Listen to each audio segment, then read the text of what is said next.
Well, it's been the growth part has been crazy for me because obviously I started off as an agent broker, right, selling real estate, and now I've taken myself completely out of selling, and so now I'm just managing and helping people grow their business. It says, "Oh, this house is falling down." And I had been arm wrestling guys just bigger than me, just huge guys, my whole entire life, and no one could beat me. Hey, thank you for joining us again on the ADHD Express podcast, you guys. We're so grateful for you tuning in, listening to us. If you haven't already, now is a great time to like and subscribe this podcast.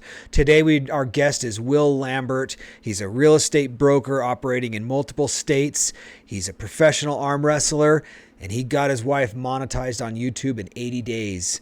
Tune in, you guys, and check all this out. Well, good morning. Welcome to another episode of the ADHD Express. I'm Brian, your host, and as always, we have Joe on media. Hey, yo. And we have a very special guest today. This is actually a colleague of mine. We have Will Lambert, who's a realtor that I work with, but he also is much more than that. Yeah, Thanks, Brian. Thanks for having me, guys. It's awesome to be here. I'm the principal broker, owner of 7th Level Realty here in Utah and also in New Mexico. Oh, fabulous. That's right. I forgot. You're dual. You got both states going on. Got both states going. Yeah, we run them both virtually, and it's been amazing. That's fabulous. What's been your favorite part so far? Well, it's been the growth part has been crazy for me because obviously I started off as an agent broker, right, selling real estate, and now I've taken myself completely out of selling, and so now I'm just managing and helping people grow their business, and so that's been the most exciting part for me, is seeing people grow and helping them that way. So it's been amazing. That is an exciting part. I love helping people grow. It's literally one of the best feelings that you can have because you're benefiting not just from your experience, Right. They are too. Yeah, one of the best ones is when, I get a call and they're asking some questions or they're having issues or something, and you can see the aha moment, when you help them through something, and then it just clicks, right? And then you know that they're never going to have that issue or problem again. Absolutely. Right? It's fixed. That's it. And now it's on to the next thing, and let's see what comes up. So that's been the most exciting for me. I enjoy building stuff too. So, building the brokerages has been amazing. So, running virtual is had its hiccups, and taking some time to get used to. I bet. But now we run everything. Everything's online. All of our trainings are online. Live feeds and different things like that. So. Did you mostly start virtual because of COVID, or was it just a choice? Yeah, it was a choice, and so we actually started right before all that happened. We had an office space in Santa Fe, and I officed there, but no one else did. I just had one space for me. And so we had been running it like that since the brokerage started, at the end of 2019. And so, yeah, we transitioned, like it was a perfect transition for us. And so, yeah, we kind of got lucky, I guess, and never had to make a really big adjustment. The thing that's been different is that, not everybody's used to that. They're used to kind of like the big brokerage models of going into an office space and and hanging out in there. But with COVID, after that happened, nobody goes to the office anymore. Right. And so you got these gigantic offices, and there's like 5 people that will show up, and so we're, I feel like we're ahead of the game in that respect, Yeah, that's awesome. Yeah. That's very cool, man. That's very cool. Well, and that's actually part of why we talked about having you on the show, is we were going to get together last week and just kind of do a little bit of a training session live with some of your I don't want to call them your students, but yeah, my team. Your team. There you go. That's the better word I was looking for, is the team. And then we decided it's really hard to get everybody to show up for a Zoom, and it might be better for us to make a video, and then they can watch it at their leisure and watch it again. That's been the biggest hurdle. Is, scheduling time to have meetings, and it just doesn't work with everybody's schedule. No. So, I don't know if before you guys came to the Valley, so Carlson Inspections we used to do 3 or 4 CE classes a year, topics like meth, mold, radon, right, all that kind of stuff. And like, it was really hard to get people to show up. We do giveaways, we do have it catered, all that kind of thing. And you still just struggle to get people to show up. I know, it's impossible. And as I talk to, and as I work with 600 realtors, right? I mean, I'm an inspector. And so what I've learned is like a lot of those really busy, kind of your top producers, they're doing their CE classes at 2 a.m. Right. While they're sitting there, they can't sleep or whatever, or they're having it on while they do something else. They're at a barbecue and they just sit there and like tune into it and kind of get their credits. Exactly, man. Exactly. And so I thought I had it all planned out. I've been planning out for the brokerage, like all these different trainings, and had everything lined up. And I'm sending out emails and letting everybody know. And just, I can't get anyone to show. Right. Yeah. And, but what I started realizing when I would produce a video, that everybody was watching it, but just at different times, you know? And so like the information is getting out there. And it was getting really tough. So we do not and will not do any live Zoom trainings anymore. Like That's it just good. will not happen, because I'll have one or two people show up, you know, and it's not working. Nope, that makes sense. I would rather do it watch my own video at my own time, not have to play the Zoom game. Exactly. And so now that's what we're doing. That's what spunked this, and here we are. And here we are. That's awesome, man. Well, that's awesome. Well, so I guess this is going to be a little bit different than a lot of our podcasts. This might be a reverse interview where you might be asking me a few more questions about home inspections. Yeah, I don't know what to expect, but yeah, I mean. So it's funny. I've often joked about writing a book, how to like home inspection or kind of a thing, and I already my topic or my title. That's what I based it off of. And so I don't know if do you remember the book What to Expect When You're Expecting? From like when you have a baby. I was going to make What to Expect When You're Inspecting. Ah, nice. Because a lot of people, I did one of the people in most of the country, Arizona and Utah included, Idaho. Those are my areas. Well, not Arizona, Idaho and Utah. There are 0 certification requirements for home. Do you know that? Yes. It's sad. It is sad. That's like one of the most critical, because most realtors, when you talk to most realtors, they're like, hey man, I'm not a house expert. I'm a contract expert, negotiations expert. Right. Like we hire an inspector and appraisers. Those are the house experts. Yeah. And the expert thing is really funny in our business. It's like, the realtor is supposed to be the expert. Yeah. We get the hat, right? Yeah. They want us to wear the hat of a bunch of things, but not make anything that's out of our realm. And so we walk this super fine line all the time of inspecting and appraisals and lending and whatever else. Underwriters, right? You ever get a weird underwriter who like wants something that nobody's ever heard of in their life? Oh yeah, for sure, man. I like the ones where they're like, oh, you need to put a faceplate on that light switch over there. And you're like, oh, okay, Cool. and yeah, that's fine. We'll take care of it, and then just a whole host of different things, And Absolutely. we just had one recently. This was in New Mexico, and an appraiser called out the canales on the roof, and they're not a roofer, right? And so we had a big deal on trying to figure out what was wrong with them. Sure. And lending got held up, and everyone was on pause, and all because someone, maybe not, out of their range, out of their field, right? An appraiser calling something out on the roof. I don't know. It happens, man. I get people. So as the inspector, I kind of deal with a lot of conflict, as far as people, oh, well, they say that this is happening, right? Client says, oh, this house is falling down. And like, we'll go out, and I can't tell you how many times we've been like, you sure? Right. Like what makes you think it's falling down? Because the foundation's solid, the framing's pretty solid, and there's settling cracks in the sheetrock. That happened. Right. Yeah, it's a weird world, man.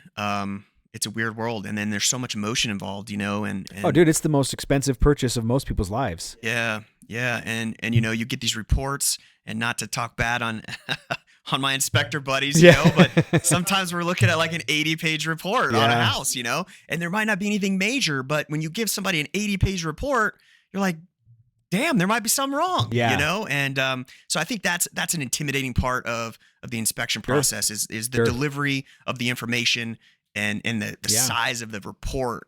Is always, So we try to do a really good job. We try to tell people, hey, listen, I put together this 70, 80 page report with 100 photographs. This is more of like a manual for the house. Right. That's what I try to teach people is like, it's not that everything is bad. It's that this is everything that's here. Right. Good and bad.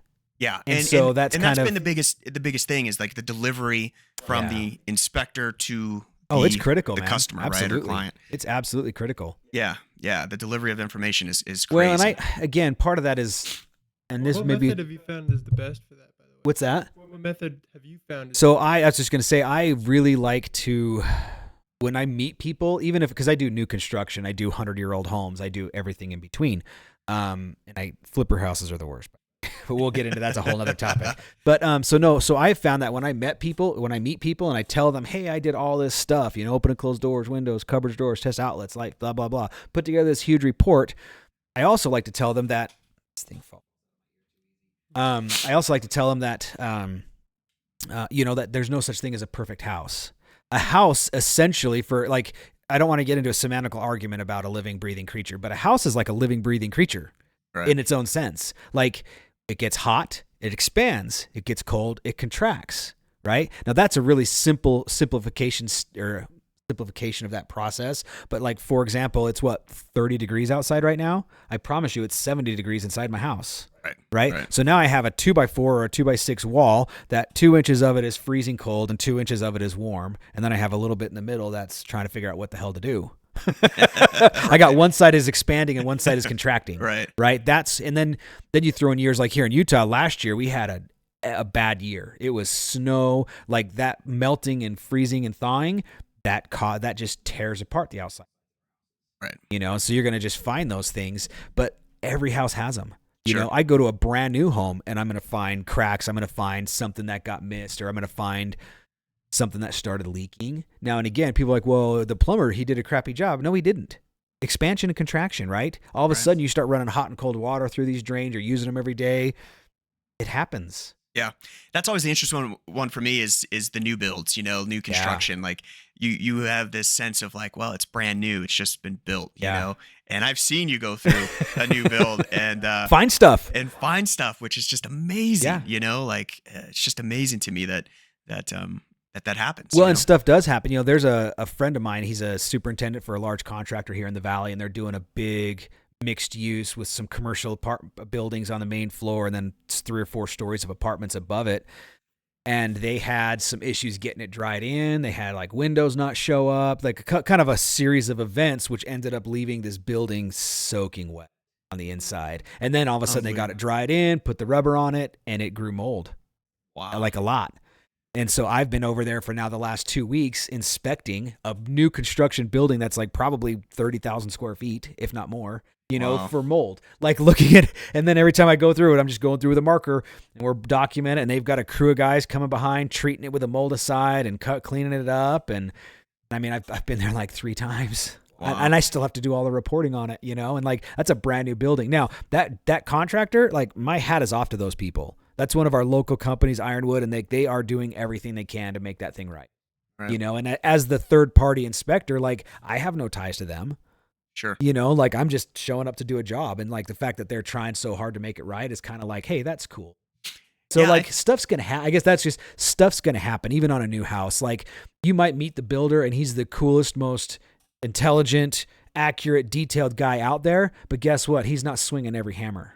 Right. There's trades involved. There's all these people. And if you've got more than one job going, well, then you're babysitting a bunch of jobs and stuff happens. Sure. Sure. Yeah. That brings me up to another thing, man, is you said you're a third party. Yeah. Right. And on the real estate side, I've seen it a lot to where the sellers believe that, you are doing everything in the buyer's favor.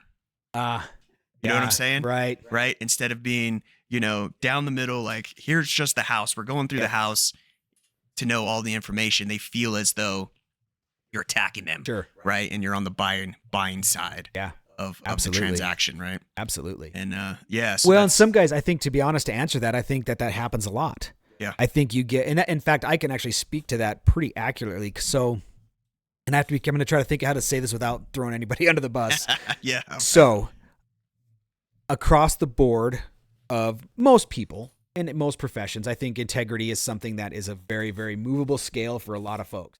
Mm-hmm. And so I know for certain that there are many realtors in this area who use kind of the cheapest, lowest quality, not going to find anything home inspector that they can on most of their transactions. And then when they sell a home to their sister, their mom or dad, or their aunt, or their best friend, then all of a sudden they're bringing in the big guns. Right. So for example, just recently I did a brand new house over on the other side of the mountain, and I'm going to again be cautious because Sure. The realtor in question, I actually like a lot, but I kind of know I know what he's like. I get it. I get the whole movable integrity thing. But so I doing this new inspection for this client of his, and I'm like, well, that's weird. I haven't seen this guy in like over a year. Why is he all of a sudden using me? You know? And then as I'm talking to the client, he doesn't even show up for a walkthrough, which is also a bad idea. Realtors show up for your walkthrough. It's the only way you can do damage control if you need to, or you can ask more questions. But anyway, so he didn't show up, and it was fine. It was little dumb stuff in a new house, like nothing big, but it's his sister.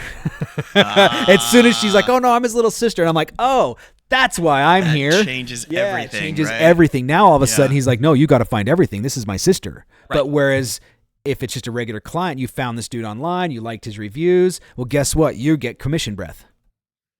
Yeah. That's what I call it. It's commission breath. The commission breath steps in and they don't want you to find stuff. I've had realtors be like, you need to like, we've had them shush our inspectors. Shh, don't say that. No, don't it's like, say really? That. Like, how dishonest are you that you Yeah. want these people to not know these things about the house? Yeah, you know, and we're in such a weird world, man. Yeah. You know, and that's we're not all cut the same. no, not at all. That's for sure. And that's unfortunate. And that's why you have to just kind of, you do your best research. Right. When you're trying to pick an inspector, I mean, there's a lot of different home inspection schools out there. It doesn't take you but a few minutes of searching to figure out that a lot of them have like, 20, 30 hours of training that they require people. You can go become a home inspector in a weekend on a lot of these things. Sure. Sure. Some of it reminds me of being a realtor, right? Yeah. I mean, yeah, 100 hours. right. You can take, Yeah. depending on what state you're in, I mean, there's some that are 90, right? Oh, is it really? And, Okay. And there's probably some that are less out there. I don't know. But yeah, we run in the same thing. Yep. You can take these classes and it could take you 2 months, Yeah. or something of just doing some studying and pass a test, right? Yeah, absolutely. And then it boils down to, what brokerage you're at or who's your mentor. Or Yeah, the principal mentor broker, thing is huge. right? Yeah. Do you have training there? Like there's so much that goes into it, Because I've been doing this for a little over 10 years now, and I've seen my valley change. I mean, heck, in the last couple of years, we've picked up 4 or 5 new brokerages, Yeah. and I know all these people. I've been working with them for a decade. Right. And it's really cool. A lot of them are like, oh, well, I've had this problem. And I'm going to fix it, and just kind of interesting. And then I had some friends who started their own brokerage, and then they were like, yeah, that's a pain in the butt. And so now they just have them. Right. Yeah. They got rid of everybody. Managing people and just doing your own thing is two totally Totally separate different issues, things. Well, and that's where I'm at. We were talking about this earlier. This is the first time in what, 8 years, or no, 10 years that I don't have other inspectors working for me. Right. And it was just really trying to scale things down on that side so that I can scale up on some other fronts. Right. But I cannot believe it's a totally different world not managing people. Now, I don't make as much money as I did before, but I'm also quite peaceful. Yes. The phone's not blowing up, and Yeah. So that's I pretty totally crazy. Understand that. So what's something? What's a hurdle that you've had with home inspections that maybe talk about and try to help somebody? If somebody watches this who's in the similar situation, I expect they will. I have a lot of friends as you do. Yeah, no, absolutely. The two worlds that I'm coming from, from New Mexico to here, has been a big transition in the inspection world, right? Yeah. Oh, really? How come? How so? That's interesting. So you mean the guys are a little different in New Mexico? No, sorry, New Mexico. You said. In New Mexico. Yeah. Things are done different. Tommy Cam. Yeah. We do that because then we can jump on the 360 and everybody gets to see Tommy scratching his big old giant neck.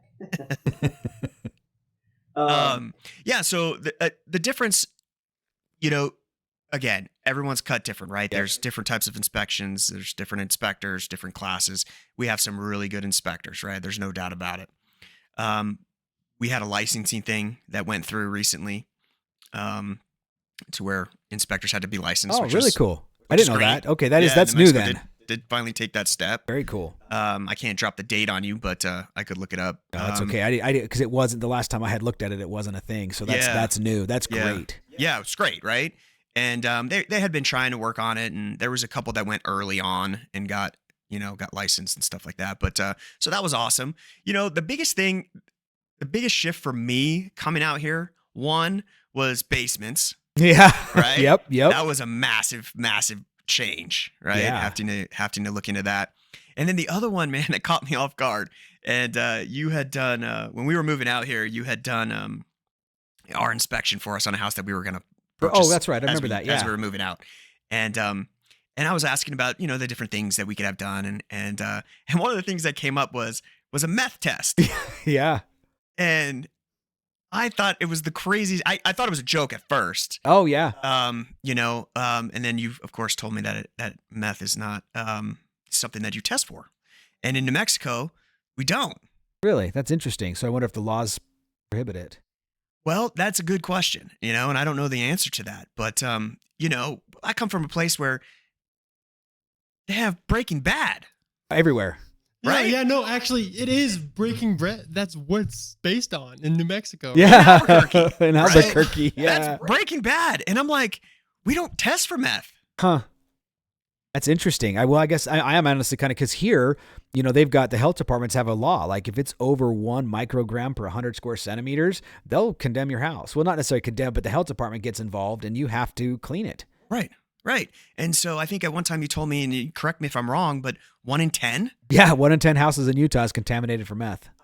Statistically speaking. Yeah. Statistically speaking, it's Yeah. mind-boggling. It dude. is. It is. It's mind-boggling. Well, and part of that is, the average, don't want to insult anybody, but your average meth user is couch surfing quite a bit. And so that's where you're getting is they estimate one meth user is contaminating roughly 50 homes a year. 50. 50.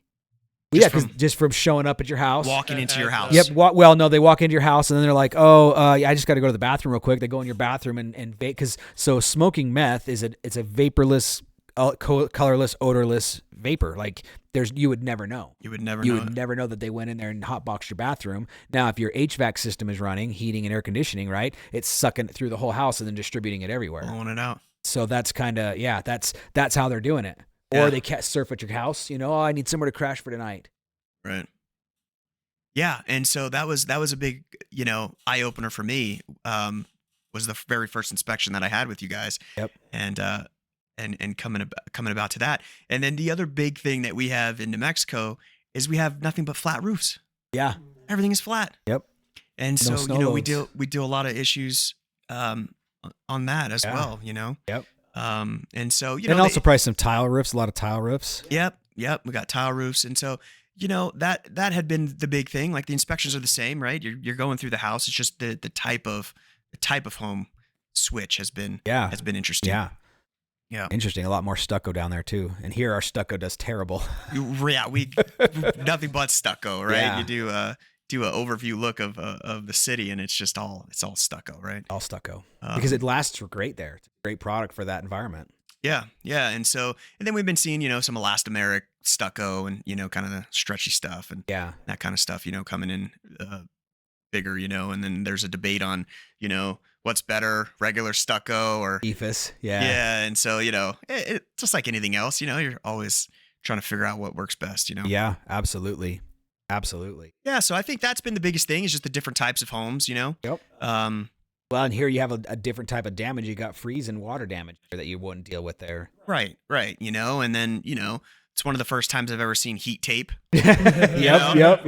Of course, I got lucky enough to move during the year of the biggest, largest winter 40-year storm. Yeah. in history, right? Like Snowmageddon. yeah, so Snowmageddon, yeah, it was exactly. pretty good. So I got to Yeah, if anybody, those of you who aren't in Utah, you can look at the weather from last year. It pretty much snowed every day in February last year, like a good 6 inches. Oh, it was just crazy, I actually tweaked my back out trying to do home inspections, walking through waist deep snow, and like every day I'm like, why do I not bring my damn snowshoes? This is ridiculous. I know. So that's been something to get used to as well, like all the snow and snow removal, right? And and so yeah, that was a wild last year. Now this year, it's been crazy. Like we don't barely have any. Yeah. Right.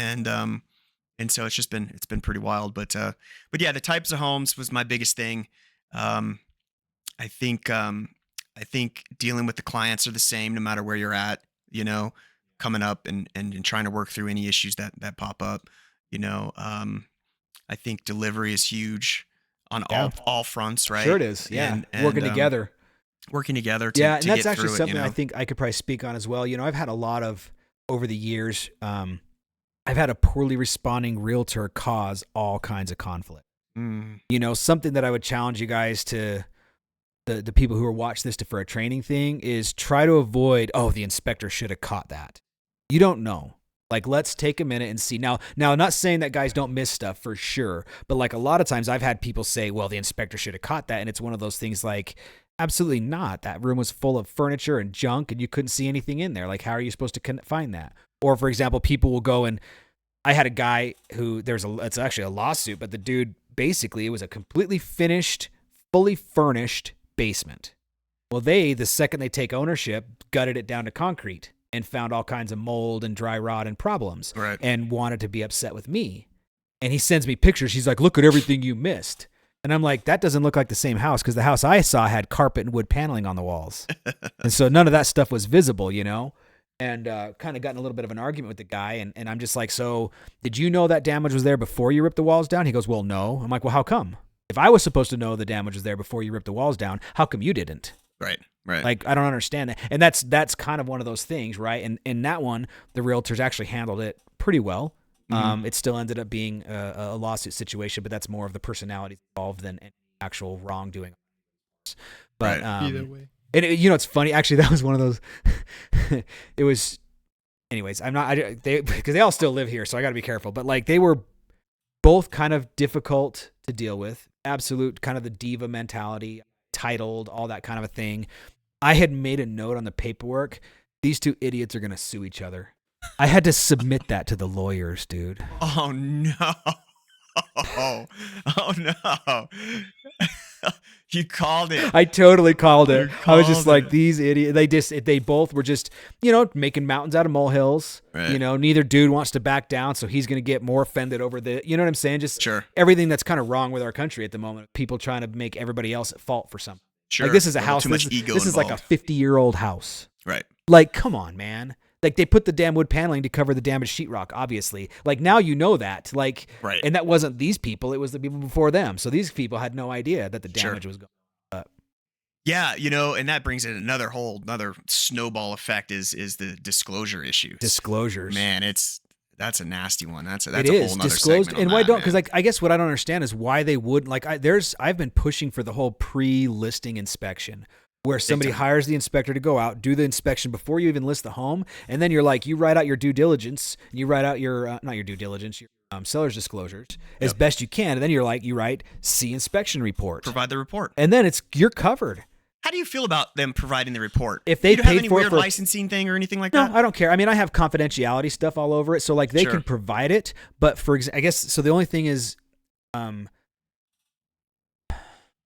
the home inspector kind of gets paid like an hourly rate. You get paid piece rate, right? Okay. You show up for your hours to do your home inspection. You do your walkthrough, and outside of the occasional phone call, that's the extent of the transaction. Sure. So the only downside is when somebody gives it to the buyers, and then the buyers are like, well, I want you to come out and walk with me. And we're like, okay, well, that's $150. Right. And then they're like, well, I'm not paying you for that. Well, then I'm not showing up. Right. So that's fine when it's in a selling situation, but I'm not going to go and spend all the time with the buyer that I did, the person who paid me for the report. They will have to pay me again.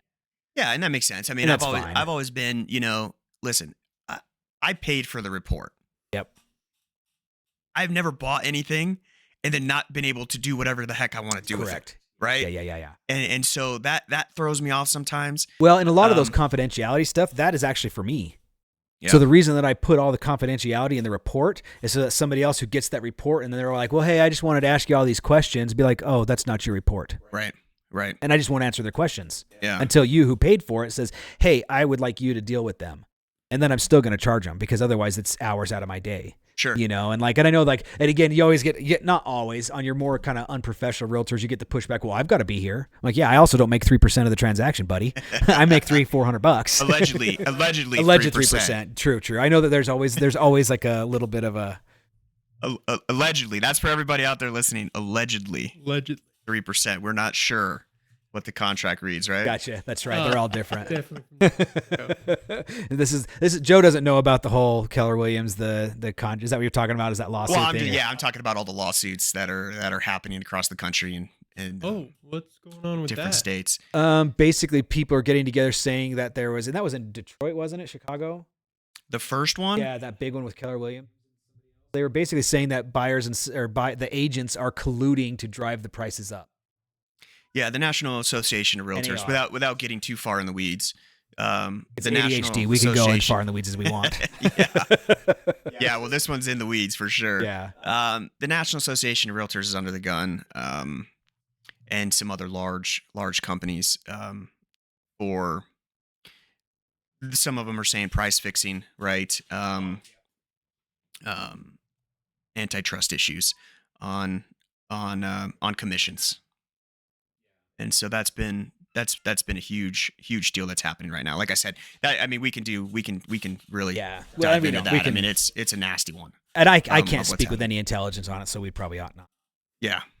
I mean, I've It's- read a little bit, but I don't know. or myself, like, there's a lot going on. I know there was a huge settlement.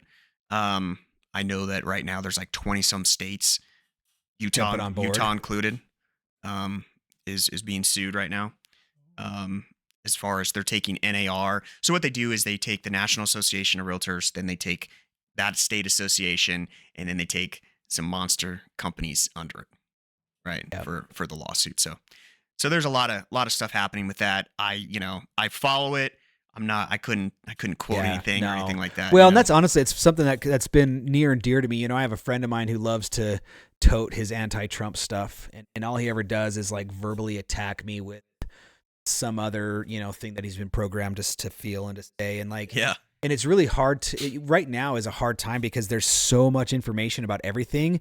Sure. None of us has the ability to actually know what's going on. Right. So like when someone who just is like, oh, I hate all these MAGA idiots. Like, dude, you don't even know what's happening. You are just sucking on some really negative stuff and you're fixating on it. Right. You can't tell me something good about your party. Tell me something good. You can't. You don't have it. You don't do that research. All you do is find more negative things to create more hate. Well, and right? you get fed, right? Because once well, the media, they're all full of crap at this exactly point. What you want, right? Yeah. And what you're trying to find.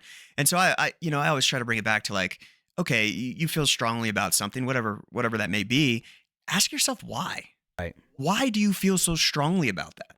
Is it because you heard it on the news? Is it because of an experience you had? What makes you feel so strongly about that subject, specific one? Right. And I think, and not both sides of it. Right. Because there's both. There's always multiple sides to your your topics. Right. I watched a great. Do you ever watch Jordan Peterson? You know who he is? Oh yeah. So I watched this. I know. I watched this amazing podcast of his. Well, I listened to. I shouldn't say watched. He recorded or video, but and he had this guy who's an energy climate dude, and like he's like, I'm not saying there's not a climate problem, but they've got all this studying, and he was just talking about it, and it's interesting how he talks about the differences, how people who are like, oh, well, we just have to stop using fossil fuels and stuff. He's like, well, yeah, but there's like more poor people who don't have actual access to sustainable, continuous energy, and you're going to be killing them. Right? And people are like, well, I don't care. Okay, well, obviously you really can't grasp the scope of this situation. Right. And it's like so many people kind of, like I said, get that fixation on one little bullet point when it's really a huge chart of data. Right. Yeah. And that's the problem with data is that you can pull any little piece of it and make it say whatever you want. Correct. Yeah. Lying through statistics, right? That's a great book. I don't know who the author is, but that's a great one. And that's essentially what we do, right? It is. And we take whatever data or points that we want to fit our narrative and there you go. Like, and there you go. I win. Yep. Right? You're exactly. Yeah. You're right. So and if you did, exactly. Yeah, I mean, like one of my favorite stories is the story of the Delphic Oracle. You know it by chance? No. So a guy went to the Delphic Oracle who was in Greece way back in the day. Delphi, they also write about it in a lot of your Greek mythology books and stuff. Yeah. Okay. And she was supposedly the person that knew everything. And this guy came to her and he asked, who is the wisest man in all of the land? And she responded, it's Socrates, because he knows that he doesn't know anything. All right. And that is just the key. The other thing that this conversation brought up in my mind was, you guys, so Tony Robbins, I actually recently saw a TikTok, ironically, of Tony Robbins talking, and he told a story. He's like, okay, so let's say hypothetically God comes down to earth, right? And he comes and he walks up to the first person that he sees. He says, hey, what do you think about this world I made? He responds back, I got a bone to pick with you. Why in the world did you send me down here to this planet that is constantly changing temperature, that has people all over that are trying to constantly bring me down and pull me away, and these ants that you've created that just bite me in the ass, right? God's like, okay. And then he goes to the next guy, and he's like, so what do you think about the world that I created for you? He says, oh God, I just wanted to thank you so much because you gave me this planet with a dynamic climate, able to change and always keeping me on my toes. And people all around me that are either helping me grow or giving me opportunities to learn and experience. And not all of them are great, but they always come out for the better. And these ants that are beautiful and strong, and even though they're so small, they still are brave enough to crawl up and bite me in the ass. And so with Mindset shift. The question is, which of those two people is God going to hang out with? Right? The person that's bitching and moaning all the time, I'll bleep it. But I'll bleep it. the person that is truly grateful for what he's been given, even if it's not the best. Yeah. Gratitude. That's the lesson there, is gratitude. And that's what he's trying to out. Yeah. It reminds me of one I saw on like Instagram or something, same kind of deal, right? And there's two brothers sitting next. One's homeless, one's in a suit, and they're both sitting there, and they're both asked the question like, why are you this way? And they both answer, well, my father was an alcoholic. Yeah. Oh, absolutely. Right. Yeah. And so obviously the path, right, that you pick. take. Yeah. Absolutely. So that was a big one. Same kind of deal, right? Just perspective, right? How you let things either change you or trap you. Right. Yeah, dude, that's huge. Yeah, it was a big one. It's a big one. But yeah, man, Jordan Peterson, all those guys, Simon Sinek, like, Simon Sinek's pretty cool. I like him too. He's a good one to listen to. My therapist got me on him. Thanks, Melissa.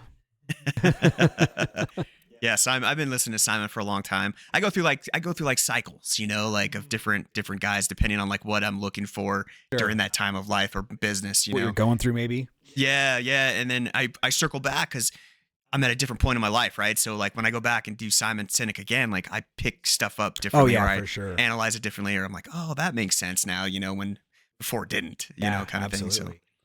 So always growing and learning. That's right. Perspective and data, like you were saying before.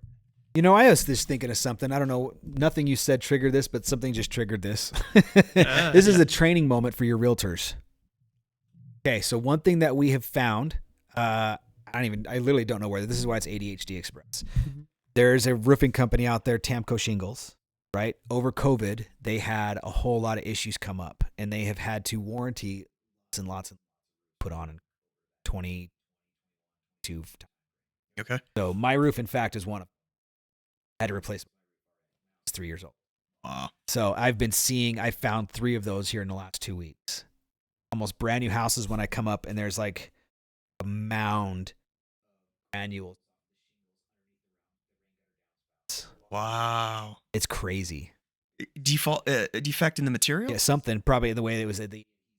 Yeah. So like normally when you see a shingle that's losing its granules, you'll still see like the tar underlayment. Yeah. These ones that are that warranty claim, it's dropping everything, and you just get the fiberglass white. Wow. Yeah, so there's a good one for people to get your inspections, people. Get your inspections, and if a dude is using, do not waive them. Those days are over. They are. Well, and it's funny. So that brings a point. There's every once in a while you get another guy who shows up with a drone who's like, oh no, I don't walk on roofs. I fly it with a drone. Yeah. You just can't see the same. Because I had a Mavic Pro at the time. Sure. They're one of the best. And I still, I'd get up on roofs and oh, dude, it looks great. And then I'd go walk on it and it's like, oh no, there's this that I just couldn't pick up with. Yeah. And so that's it's a neat, novel idea, but even the drones in the crawl space is now there's companies that make a crawl space bot. You can drive around with the camera. Before they had those, I just got one of those Traxxas Jeeps, the 4-wheel drives, and I put LED lights all over it and I plopped a GoPro on. Had it feed to my phone. it up. Yeah. And I go driving into a crawl space and then boom, it rolls over. Yeah. And then you're like, Still well, gotta go in I've there. still got to go in there and fetch my damn, $600 Yeah. car and my Yeah, camera. exactly. Still can't get out of going in there. No, you just can't. You just have to crawl it. I mean, you Yeah. just have to crawl it. Anybody, if your inspector's not, and that's actually another thing. It's kind of, dude, this is like the one industry I feel like you need to be able to be like sized prejudiced. Explain that. Well, so like, yeah, because you're gonna have to get deeper. yeah, in that so one. so attic accesses, crawl space accesses, they I are not see. always big. Like I cannot tell you, and I'm not a big dude. I'm what 5'9", 170 pounds. Like I can't tell you how many times I have to like torpedo my way into a space or squish my way into a space. And like I had this one dude who was like, he was awesome. He was super knowledgeable, but he was like 6'8" and like 300 pounds, and he wanted to be a home inspector so bad.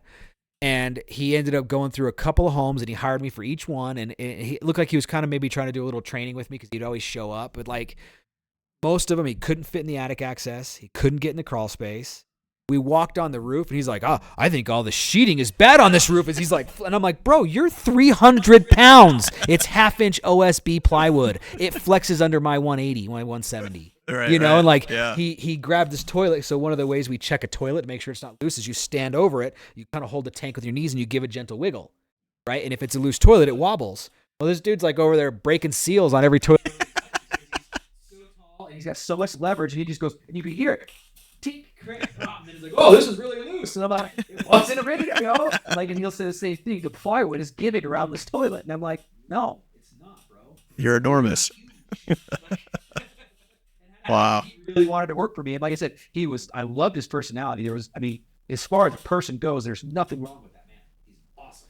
Right. But like, I'm just like, bro, I don't want to have to run out every time you can't fit into something. I got to drop what I'm doing, run across town to get into a space. Yeah. Yeah. You know, and I can't tell you how many times, like that video, I haven't even edited it yet. There's a video of me crawling into a crawl space, which anybody could have got in. But then they did a weird addition, and somebody excavated under the footings to get to the other half of the house. You know, like belly crawling through this thing, and barely even fit. Right. Like I said, anybody bigger than me is not that cool. Yeah. It's something I didn't even think about.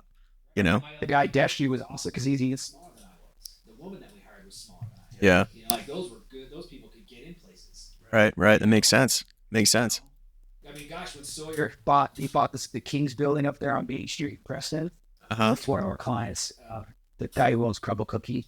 There's down in the basement. There's like this dungeony service section, and there is a little small tunnel that goes all the way out under Main Street in Preston. Wow. And we're doing this whole inspection. I look in there, and I'm like, I can't see the end. Can you hear it? She's like, and I was like, okay, you're going here. We were poor Kelly. She's like, wait, really? And I'm like, yeah, it's the job, dude. Like, Wow. Wow. it just gets smaller and smaller. And so we're just crawling at this. I mean, I think a lot of people that video would probably give you nightmares. Oh, I'm sure. It's so tight. And then Joey's like, so now what do we do? I'm like, well, now you figure out how to do a somersault and get in your own body space. We did it. Flip around, and then we just crawl out. Yeah, that wouldn't be for me, man. That wouldn't be. I'd be the guy calling you up. Hey, Brian, you're gonna have to get over here and get under this thing, man. I'm not going in. Twice where Destry had something, he's just like, I don't know if I feel comfortable. Like, and I'm just like, oh, I got it. You know, and then he's like, Totally. but then again, like, I don't know. You get used to it. Walking on roofs is scary. Yeah. I mean, a lot of people, everybody was worried about dying from COVID, man. More people die from slips, trips, and falls around your house than that. Totally. You know, like, Totally. So, let me ask you this, man. Around the area in the valley here, Cache Valley, what are some of the biggest things to look out for? What would you say are like the things that you see over and over again, just to have in mind? so the number one things that I see looking at houses in Cache Valley, this is for anybody. If you own a home but you've been there for a couple of years, you probably have this. So most of it, we because of our water, we have freezing and thawing all the time. Negative grade around houses is probably one of the number one things that I see. Okay. Where the grade around the house slopes toward your home. Yep. And that's how we get water intrusion into our basements and dry rot, all those issues. So the number one thing is fix that grade sloping away from your house. Okay. I see a lot of roof issues. Sure. It's our dry, hot sun. It's our 4 seasons in one day. And so for people who haven't been and spent a lot of time in Utah, there's many times when you'll wake up to 60 degrees, and by the time you go to bed, it's like 2. Right. you could wake up to be 2 degrees and blue sky and a sunny day, and next thing you know, it's 60. Right. Literally snowmobiled and snowboarded in the day, and then in the evening, you're gone for a motorcycle ride, golfing, or boating. Yep. Yeah. All in a day in Utah. All in a day. Yeah. I want to speak to the dry part. Utah is not dry, sir. Let's be clear on this, okay? This is not a dry climate. Actually, you know, so hang on. He's saying that because of all the snow, but Well, the Mexico's dry. it is. But get this, DuPont. We all know who DuPont is, right? The paint company. Okay. DuPont. Sure. So they have a holograph division, which needed to be holographs needed to be in a really dry environment. The only place they found drier than northern Utah is the West Desert out west too, and Wow. they picked to put their holograph division in Cache Valley. Uh-huh. I know that because I got hired to inspect part of the building that they used. And Yeah. yeah, it was all because of the dryness here. Wow. It is weird. And like you would think, but like Oh yeah, well when we moved from New Mexico, dude, we came in and of course it was right before everything, and so when we got here, we saw all these different signs like about drought and like don't flush your toilet, too much, and we're like, what is there's water everywhere, just standing water all over the place, and we're like, what is going on over? This is not dry. It is. It's funny, man. those deserts, yeah, this is high desert. Those are real desert. Yeah, and we were in the high desert too in Santa Fe. We were at 7,000 feet. Yeah, in the mountains, and so anyway, it's just interesting what drought is considered, because we didn't consider being in the drought when we got here, and so that was pretty interesting. Yeah. Yeah, the holograph division there. I don't know. It makes some of the best powdered snow. Yeah, well, this last snow that we just had, man, it was super. It was like the best snowball making. It was like an ice ball. Usually that way in Utah, it's usually sticky. Yeah. It's weird, man. I mean, it'll still snow for about 3 months, Right. Like off and on. Yeah, well, I was telling people like we had, we would look across the valley here and you look at the mountains, dude, and it was like the end of July and there was still snow up there, which was just bizarre. A lot. There were plenty of times we'd be snowmobiling in May. Yeah. Tony Grove, Yeah. It just doesn't see the snow, man. Or the sun. You can always get up there and find snow. You might have to ride through some dirt and mud to get to it, but Right. Yeah. Yeah, we haven't done the hike up in there yet. We've been up there. That's where the big snowman was last year. Right? It's a little bit past that. Yeah. Is it past the bead? No, not quite as to the bead. No, it's not. It's right before, right? Yeah, I So think yeah, you're so. right. It is probably closer to that big giant snowman. Yeah. For those of you guys who don't know, in Cache Valley, every year college students go up and build like a 30-foot tall snowman that's 10 feet diameter. It's awesome. It's So if awesome. you haven't ever seen it, go to Louis Canyon and check it out. Yes. Yeah, make sure you tag Utah State University because it's usually those guys that are out there doing it. Yeah, it was the coolest thing. And we found it by accident, I was taking the little girl up to do some sledding and we passed it and she was just like, "Oh my gosh," and Oh, I it's, could just imagine. oh, it was insane. I'm like, look out the window. So we came back and got to hang out around there and stuff. So that was pretty cool. Yeah. Like, cool. That's one of those fun things. This is such a cool place for somebody to come to for the first time. Yeah. Yeah, so much wonder and beauty in this area. We have everything but an ocean. Yeah. The lake is the right color. You don't- Close enough. Bear Lake is cool. Bear Lake is a cool spot. We did some camping out there last summer. Pretty Did cool. you ever go to the Pickleville Playhouse? No. Don't know what that is. They have a playhouse up there, like where you go to a play. Oh, really? They have kept their cast around for quite a few years. They're really good. Huh. Okay. Okay. Worth the checkout then, huh? yeah. Pretty much every show is sold out and booked. Like they're good. Okay. Cool. Were they like a summer show thing? What are Yeah, they run fall too a little bit. do they? Okay. Yeah. Be on the lookout for that for sure. Oh, Yeah, your family would enjoy that. Yeah. Sounds great. it's super. Fios Cabito or y'all. I don't know what they did last year. The years that, because I worked there as a chef for 3 years, and those years they did Shrek 2 for one of them. Pirates of Penzance, I think actually they did one. Couple of them. Cool. Was it Adam? No. 7 Brothers and 7 Wives. Oh, Seven Brides for Some Brothers. Oh, I was in that musical. high school. Nice. Oh, oh, Yes, yes. Let's hear it. Oh, he was about ready to. Yeah.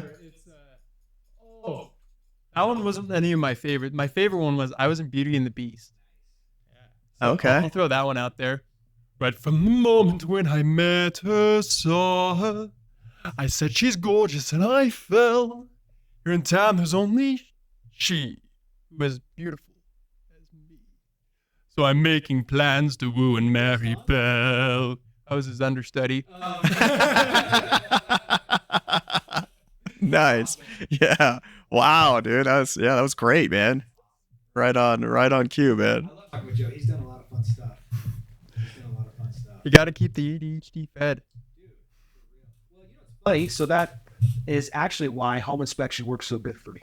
I'm in a different place every day. It's always something new and different people, and it's been probably the most stable thing that I've had. Sure. I've enjoyed and just been able to stick with it. It's a new puzzle every time. Those are my favorite. Yeah, well, I'm starting to think I'm starting to think I got the same here, man. You know, you guys are either wearing off on me or I'm just sitting here realizing, you know, like, because I was thinking of real estate is the same. Every single thing is different. Every transaction is different, and it just keeps us flowing, you know, into something new. Yeah. Still, it's funny. I talked to a friend last night. He's a realtor, a pretty good one. And he was like, "Don't do it. You'll work more if you work to do this." He goes, "You work less right now." And I'm like, "Are you sure?" Because I'm like, every day I work. Right. Yeah. A lot of friends who are realtors, and like they do not work every day. And by the way, guys, he's going to 7th level realty when that happens. Just so keep your hands off.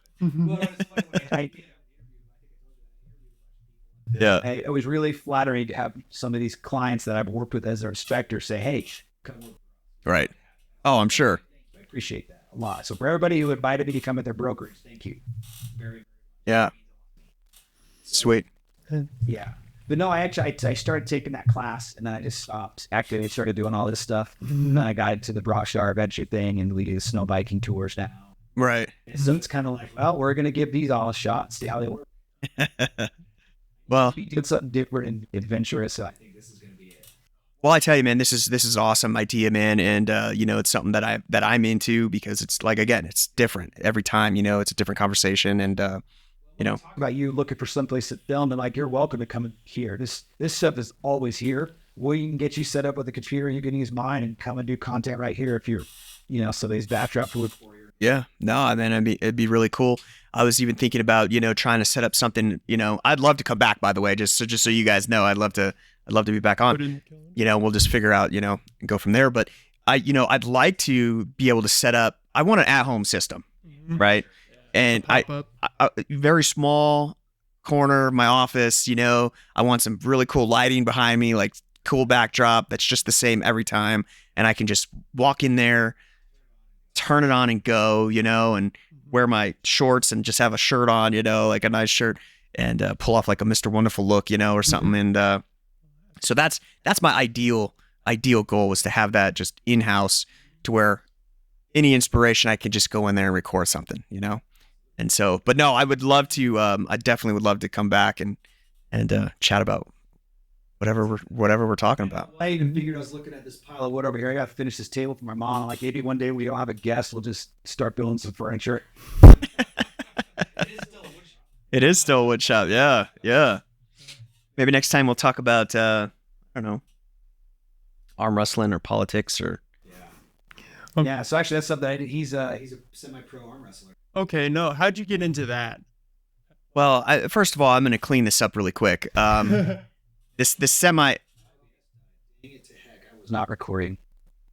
Hey, we got a redundant supply. You're just gonna lose your. So yeah, well, that one shut down too, but because I had to shut it off because it was overheating. But I had almost 40 minutes, so it had to have just shut off in the last 5. Okay. Well, we'll hold off on the arm wrestling portion, but am I still going? Yeah.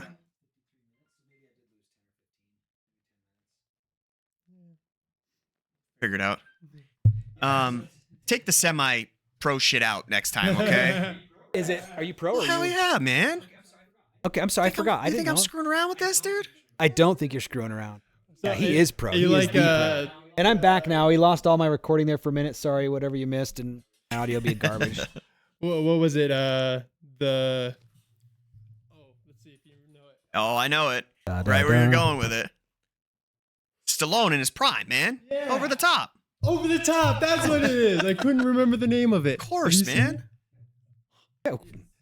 Yes, I saw it when it came out, man. My dad was a truck driver, and I'm older than snot. That was back when they'd have kids in movies and they'd drop swear words and it was still PG. Yeah, exactly. Exactly.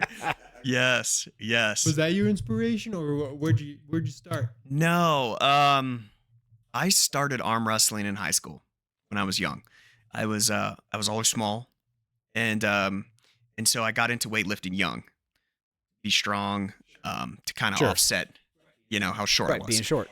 Yeah, Vertically and so challenged, I got into strength training early on, and early on I found out I was decent at arm wrestling, and so I would just arm wrestle everywhere, parties, everything, right? And then so I went to the University of New Mexico, and on the weekends I'd go to the frat houses and just arm wrestle all night, right? There was endless supply of people wanting to test their strength, right, at 18, 19 years old, Right. and so I was into that. And then I went to my first competition in 2006. I went to a national competition in Denver, and I was shocked that it was all done by weight class. I had been Oh, wow, arm okay. wrestling guys just bigger than me, just huge guys, my whole entire life, and no one could beat me. And so I was like, man, I'm gonna go to this competition, and everyone's my size. I'm like, this is the dumbest Not thing fair. I've ever seen. Like this is gonna be stupid. So drive up there. It's about a 6-hour drive from where we were living at that time, and my dad goes with me, and so I weigh in. First time at a tournament, never been on an actual table in my life. It's always been like a bar Sure. top or something, And so I get up there on the table. They call my name, arm wrestling. I get up there, wham, guy beats me. I wasn't even Oh, wow. there, And so I come off the table. I'm like, wow, man, like that was insane. And so it was a double elimination tournament. I get called up again. Wham! Same thing happens. So I drive up to Denver and drive back, and I was on the table for like 30 seconds. And I was just Just got shocked, owned. right? Owned. Yeah. And at that point, I started to watch videos, and I started to learn actually how to arm wrestle, right? And that's where the journey started. And so I found a club in New Mexico, and I started working out with those guys and training with those guys and starting to learn how to arm wrestle. And then as I became better, I started going to different camps. I'd go to Arizona, I'd go to Texas, and I'd go across the country and start arm wrestling with different dudes and start learning different things from them at different camps. And so about 2010, I started becoming pretty good, and I took third at nationals that year. And it took me another 4 years to train and to come back. And in 2014, I won nationals right-handed, left-handed in the 143 class. Went undefeated in both arms, and got to go to Lithuania for the World Championships. Yeah, that's cool. So it was an amazing experience.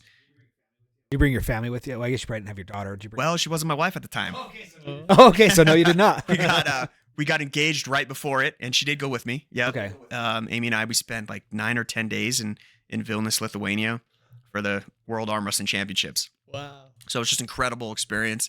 I got to carry the plaque for Team USA during the that's so opening cool. ceremonies, and it was just amazing. There was 46 countries, just killer experience.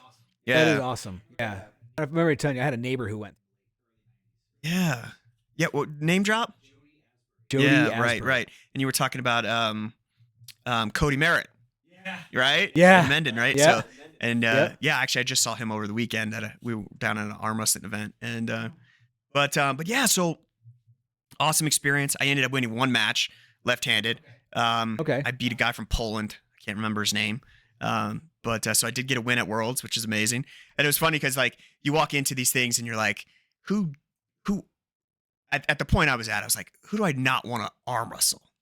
Right? Like, because there was like 33 guys in my class, right? Which is just, it's Okay. enormous. And so I'm like, who do I not want to pull in the first round, And of course it's, Russia or, someone like that, right? And their national events at Russia are hundreds deep, right? They've got hundreds of people that they're choosing from. I had to beat, Okay, so I had that's to beat bigger like there. 8 or 9 dudes, right? And Gotcha. you got these guys coming out of these other countries where they're beating the actual entire country, you know, like, and so, right, everybody's arm so I'm wrestling like, them. yeah, you know, and I probably don't want to pull Russia the first round, you know, like, it's just safe to say. And it was kind of like in Bloodsport. Remember when they like the names pop up on the screen, like, and you Yeah, see yeah. who you're gonna Ding, fight, ding. you know? That's how it was at the Worlds. And so they had you know, So you don't know. You have no prep. You yeah, just show you're up. right. And so I don't know exactly how they set up the brackets at that point. You know, some computer system just runs them, but your name pops up in the country, and it pops up on the screen, and so that's how you know who you're pulling. And of course, man, boom, 143 class, Will, and then whoever, right? Russia, first round. I'm like, okay, did I manifest this? You know, like, have I been thinking about this Right. too much? You know, maybe I got to reevaluate my my position here, dude. So I'm like, okay, that sucked. And then the same thing on left hand. Got to left hand, boom, name pops up. You know, your stomach drops, and then the other country, and you're like, got him again. Yeah, Got him again. So now it's the best of the best in that, you know. So anyway, great experience. I will go back another time. I've been training again. I'm heavier now. So I've been getting used to a bigger weight class. Yep. The guys are bigger, longer than I'm getting used to. But I will go back. I'm floating right now. I've been in the top 10, top 12 in 176 now, right-handed in the country. So I'm making my way back through. I do compete on March 16th. I'm going to Albuquerque. Very cool. For a tournament there. What's the So tournament cool. called? that one, they might be calling it New Mexico State. New Mexico, I think that's the New Mexico State one. So I still go back. I got I still got family there and friends, and our son lives there, and he's going to be competing too. So Oh, nice. Yeah, I remember you telling me about that. yeah, so pretty excited about that. I held off. There was one in Ogden over the weekend, and so I held off from pulling because I was like, want to make sure that I'm not sore or busted up, you know, going into New Mexico, because I love going over there and busting those dudes up. Yeah, so yeah, that's kind of like the quick version of the journey. That's so cool, man. Real estate broker, pro arm wrestler, YouTuber.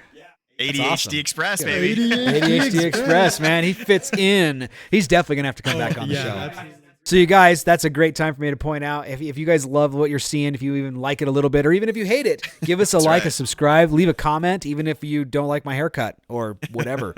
We love it. Leave us a comment. You guys can see Will come back, and we'll dig a little deeper into his already monetized YouTube channel, his pro arm wrestling, some pretty Go ahead fascinating and stuff. comment any questions you want to ask him next time he comes. Yeah. Ooh. Yeah, let's do it. Good one. Awesome. Well, thanks again for listening. We really, really appreciate you guys giving us your time. And Will, thank you for joining us. We're very, very appreciative of you coming out. And we didn't talk as much about training people on home inspections, but there's a few good topics in there's there. some nuggets in there. Well, there's some nuggets. We'll clip them into reels and put them out as some reels. Yeah, for you, sure. too. This kind of circles all the way back. When I first got here, I was saying, like, you know, I know that when we get together, there's just no telling what's going to happen, you know? And so, you know, it happened exactly what I was thinking, you know? Like, Yeah, well, so the people who don't know, who it's like my mother-in-law who says, Brian, you guys jump all over the place too much. I have things written out that we're going to talk about. I have an outline. It just doesn't work. I mean, I'll have index cards sitting here and be like, man, we didn't even get through like half of that damn card. Yet here I am still writing them out every time. Exactly. So. But that's okay. That's why it's the ADHD Express. Like us, follow us, give us a comment. We appreciate it. Thanks for having me, guys. Later.